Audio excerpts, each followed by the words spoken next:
Well, hello YouTube, it's me, Fortmaster, and welcome back to another film theory reaction, and here we go again.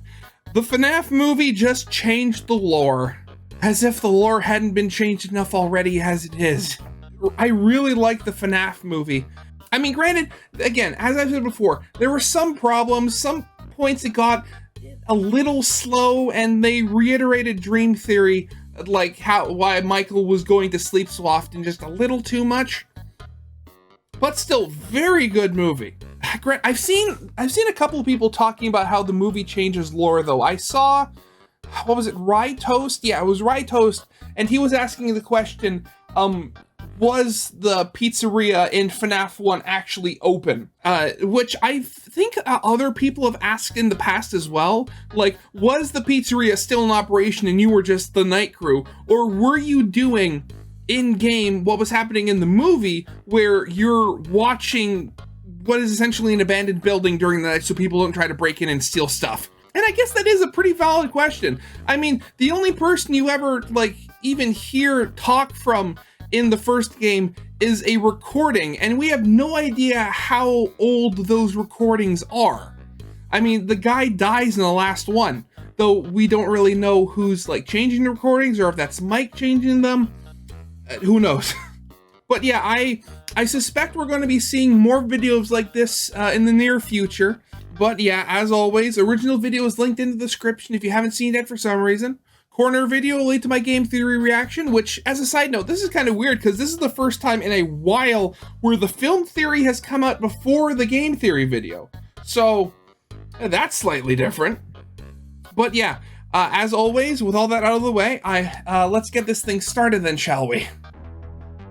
Film theory. Hello, Internet. Welcome to Film Theory, the show that knows that a picture is worth 1,000 words. The drawings show them what really happened. And what did you draw? A yellow rabbit hitting the subscribe button? They can see you now. Well, great. That is the point of the subscribe button, after all. Thanks, Abby. Finally, it's happened. After 8 agonizingly long years in development hell, hopping from studio to studio, director to director, the Five Nights at Freddy's movie is finally out for you to go see right now. And man, has this been a commercial hit. As of the writing of this script, just one weekend into release, the movie's made over $152 million at the box office, more than 7 times its own budget. And that's despite being available to stream on Peacock, where, oh wait, it's also the most viewed movie on Peacock ever. Suck on that, my big fat Greek wedding 3. It's also Blumhouse's most successful opening weekend to date, which means that more people are turning out to see Springtrap wielding his knife than Michael Myers. Maybe now Hollywood will finally bother to get the name of this thing right. And his other movie, Friday Nights at Freddy's, comes to theaters and streaming on Peacock October 27th.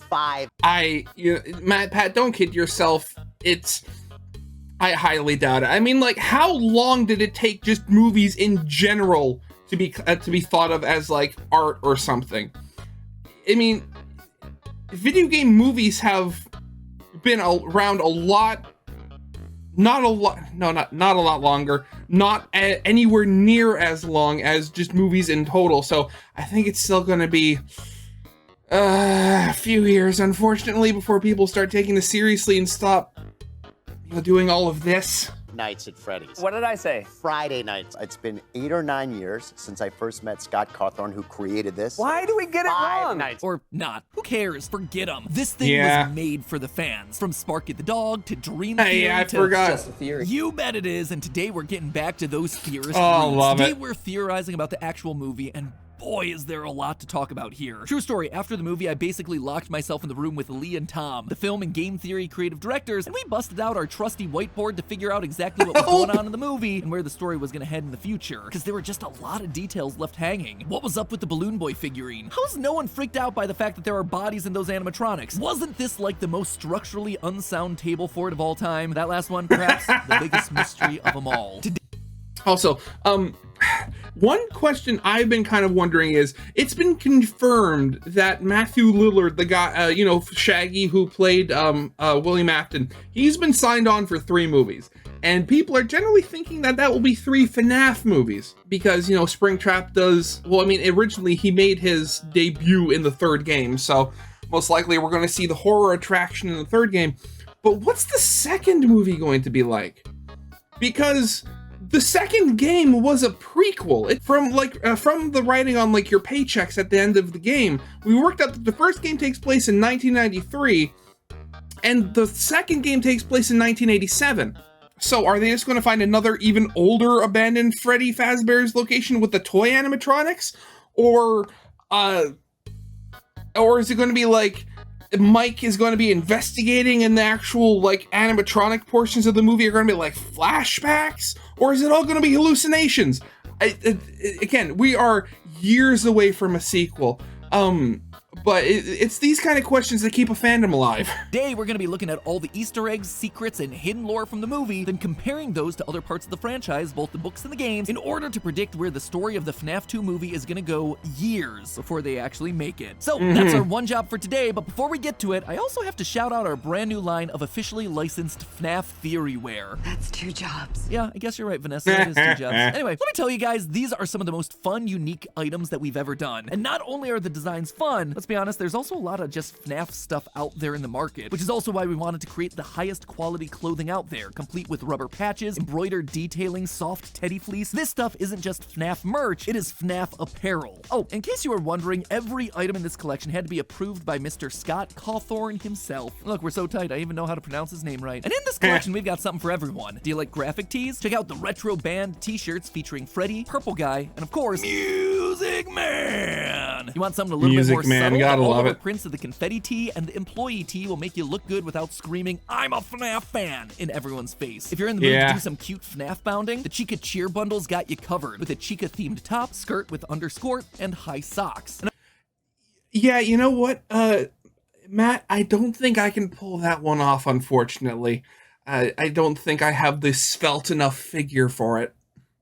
Of course, we've got jackets. Oh boy, we've got lots of jackets. It's not a theory wear collection unless there are some killer jackets in here. And we had fun with this batch. You have the FNAF High Varsity jacket inspired by Chica's Anime Adventures and Ultimate Custom Night. With colorful patches of all your favorite characters down the faux leather sleeves and a class of 1983 embroidered patch on the back for obvious reasons. There is only one thing that could possibly go wrong. Yeah, and that's falling in love with another jacket, like our withered fleece complete with 3D animatronic endoskeleton detailing. That's a Endo 02 to be specific, so make sure you put that one on your next timeline. And while the outside is nice and soft and fluffy, the inside is waterproof and purple, in case you feel like flipping the entire thing inside out and sporting the franchise's most notorious color. And lastly, probably the most fun piece we've ever done, the Monty jacket. It is faux alligator leather that's glammed out to the max with bright yellow interior and sharp metal studs to show that you're the raddest reptile on the block. Any guitar playing bunnies better watch their backs when you're wearing this one. If any of this has caught your eye and you want to show off both your love of FNAF and theorizing, go check out our official FNAF collection over at theorywear.com. That's TheoryWear.com. And now, with that shameless self-promotion out of the way, let's just hop into the theory, shall we? So to begin, we should point out that we already do have some vague idea where the sequel's gonna head. In an interview with Variety, FNAF director Emma Tammy explained that the first movie was tied to the first game, so a second film would likely tie into a second game, which, kind of goes without saying, but also should probably make our lives easy, right? Yeah, not quite. As we mentioned in our first prediction theory, the strategy for the movieverse seems to be taking iconic bits and pieces from across the entire franchise, games, books, fan theories, even hoaxes, and distilling it all down into the most recognizable version of FNAF there is. That's how we got Mike Schmidt from FNAF 1 hanging out with Vanessa from Security Breach, fighting Springtrap from FNAF 3, and saving Abby from getting stuck into a Springlock version of Ella from the Silver Eyes novel, with an ending that was ripped straight out of the fourth closet. It is literally FNAF the smoothie. Everything dumped into a blender, chopped up, and then poured back out onto the big screen. So yeah, while it did follow the same broad strokes as the first game, 5 nights in the FNAF 1 pizzeria with ghost kids in suits, it is definitely not the same. Definitely. It's also important to note the changes to the story that have been added in. One example has to be the time that these movies take place. It's widely accepted that the FNAF 1 video game takes place somewhere around 1993, and yet in this scene from the movie, we see a date on a security camera that reads April 6th, 2000, about 7 years later. Another big example, though we've long theorized that the story of the original FNAF games takes place in Utah, that is not the case in the film. In the film, during the scene where Aunt Jane is confronting Mike at Abby's school, her lawyer hands Mike some family court paperwork. If you pause and read the fine print on the documents, you'll find the URL mncourts.gov, which is the official website for the Minnesota judicial system. Minnesota, you can see a phone number with the area code 651, which is connected to the St. Paul area and eastern suburbs of Minnesota. Oh, I kid okay. you not, there's a small town in this area code Called named Afton. You cannot make that up. Honestly, I wouldn't be surprised if Scott moved the entire movie to Minnesota just for that change alone.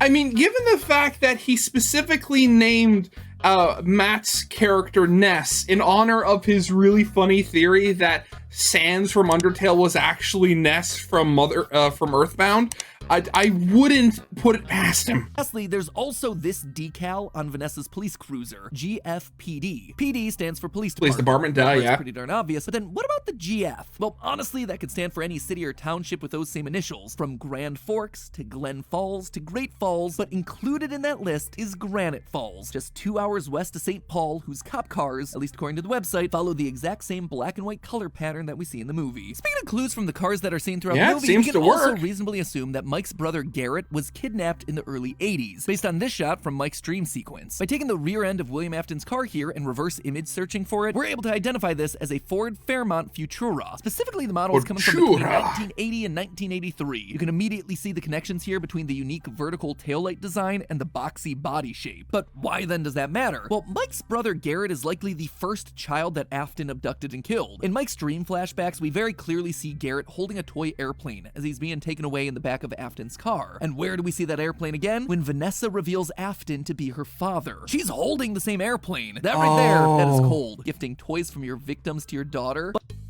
Oh God, I never connected that. Wow, okay. Also, something I just realized.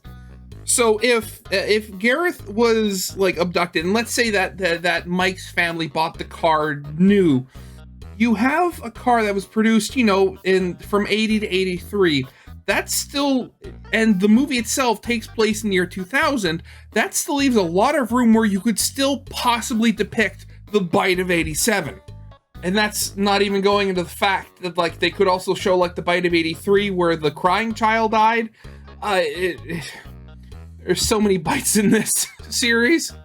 But not only is it gross, it's also helpful because it lets us put together a rough timeline. You see, Afton and Vanessa are clearly in a still operational pizzeria in this photograph, which means it had to have been taken before the other kids went missing, causing Freddy's to shut down. In other words, Garrett was the first of Afton's victims that we currently know of. And that right there, that's Garrett's the puppet! Because in the games, Afton's first victim, and the one most closely associated with his car, goes on to possess the puppet, a marionette-esque character that serves as a protector and guide to all the other spirit children. It's the first victim that gives gifts and gives life to the other animatronics after their murders. We see this possession happening in FNAF 6's security puppet minigame. Notice the tire tracks out there in the rain. We see the exact same event from a different angle in FNAF 2. Notice that cool purple car. From there, the rest of FNAF 2's hidden minigames then show us the puppet trying to protect the other dead children from Afton. And when it can't, the puppet decides to bring them to life in the form of animatronics. H-E-M.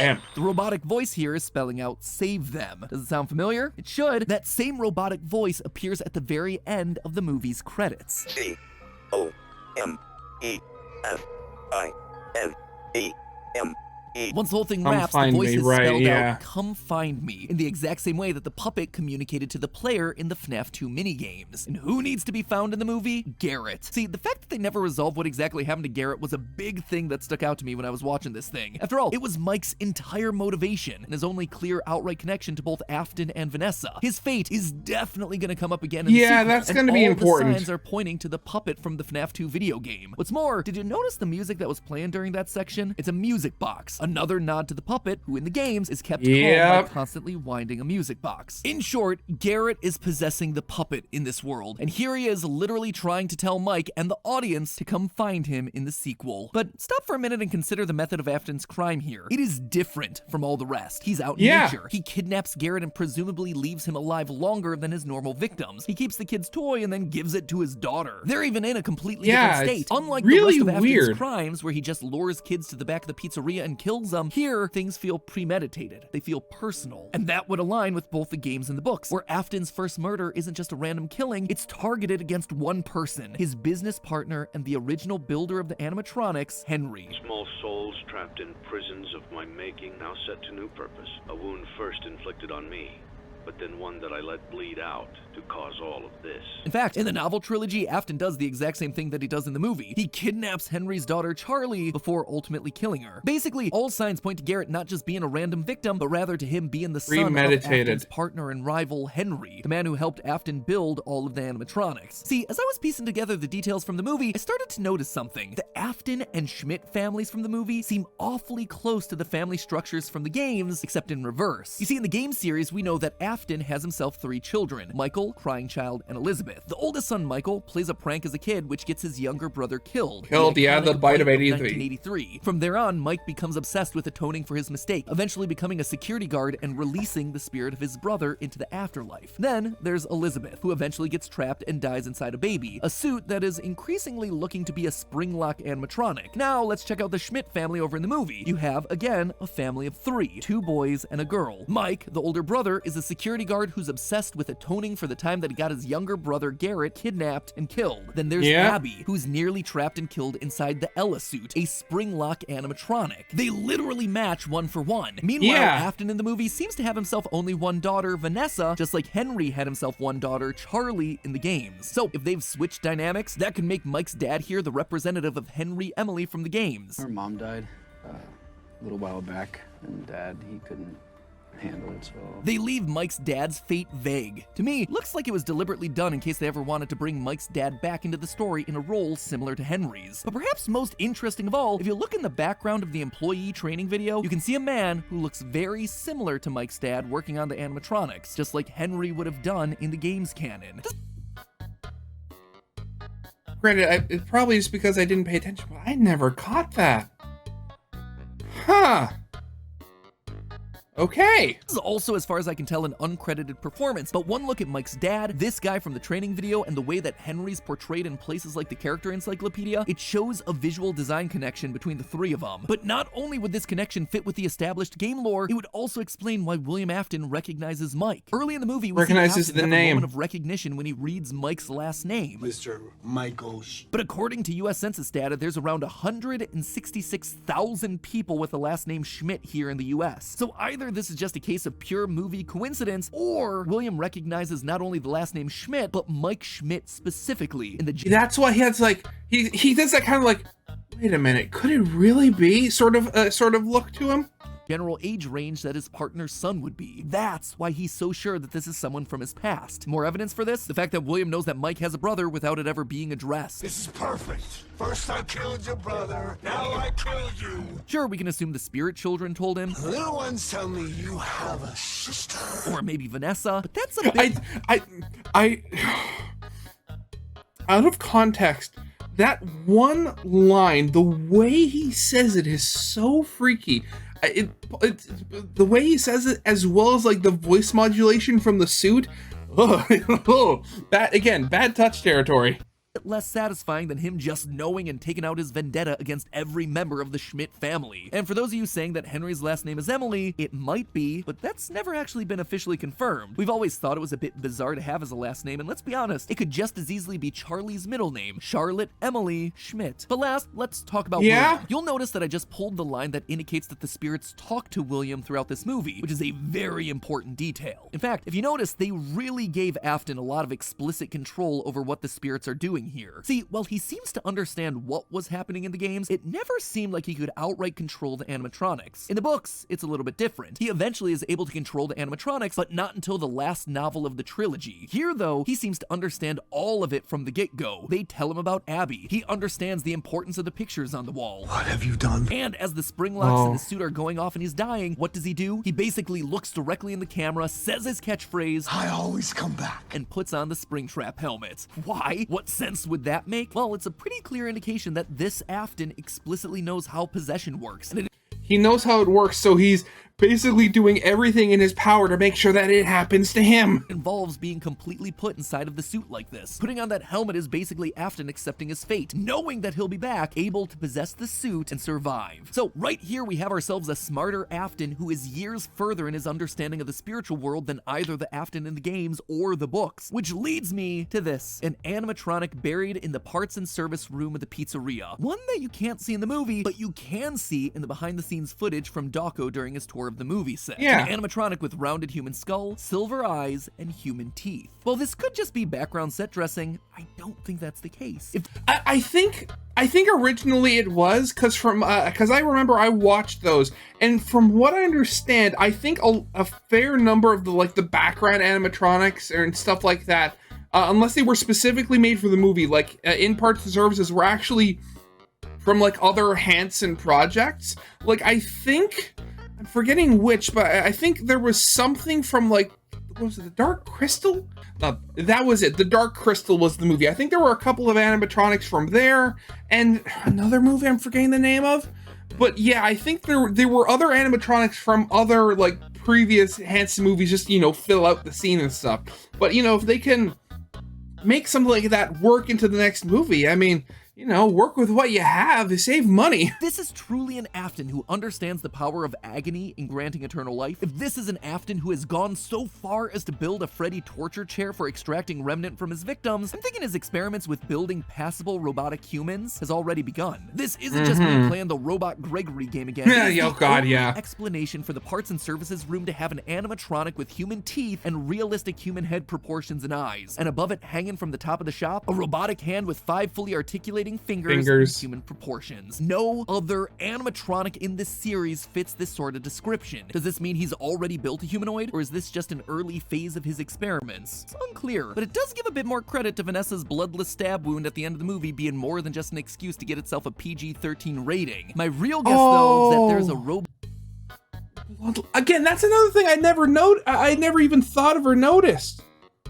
Yes, the movie is PG-13, but bloodless, she could literally be a robot that he built. Oh, okay. But Garrett walking around, and that he'll be the reveal at the end of the movie, just like Charlie the puppet is revealed to be a robot at the end of the 4th closet. A world-shattering revelation for Mike as he comes to terms with the nature of his brother and his father's weird creations, before the final movie where he's tasked with having to burn it all down. Honestly, the pieces are in place for us. Or not. All the next movie has to do is drop a Markiplier cameo and then show me a clip of Mangle, and I'm in. But yeah. Hey, one last reminder to check out our incredible officially licensed FNAF merch. Grab them while they are remanenting.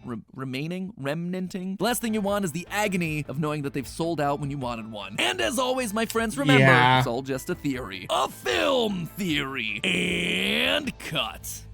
Oh man, gotta love it. Gotta love it.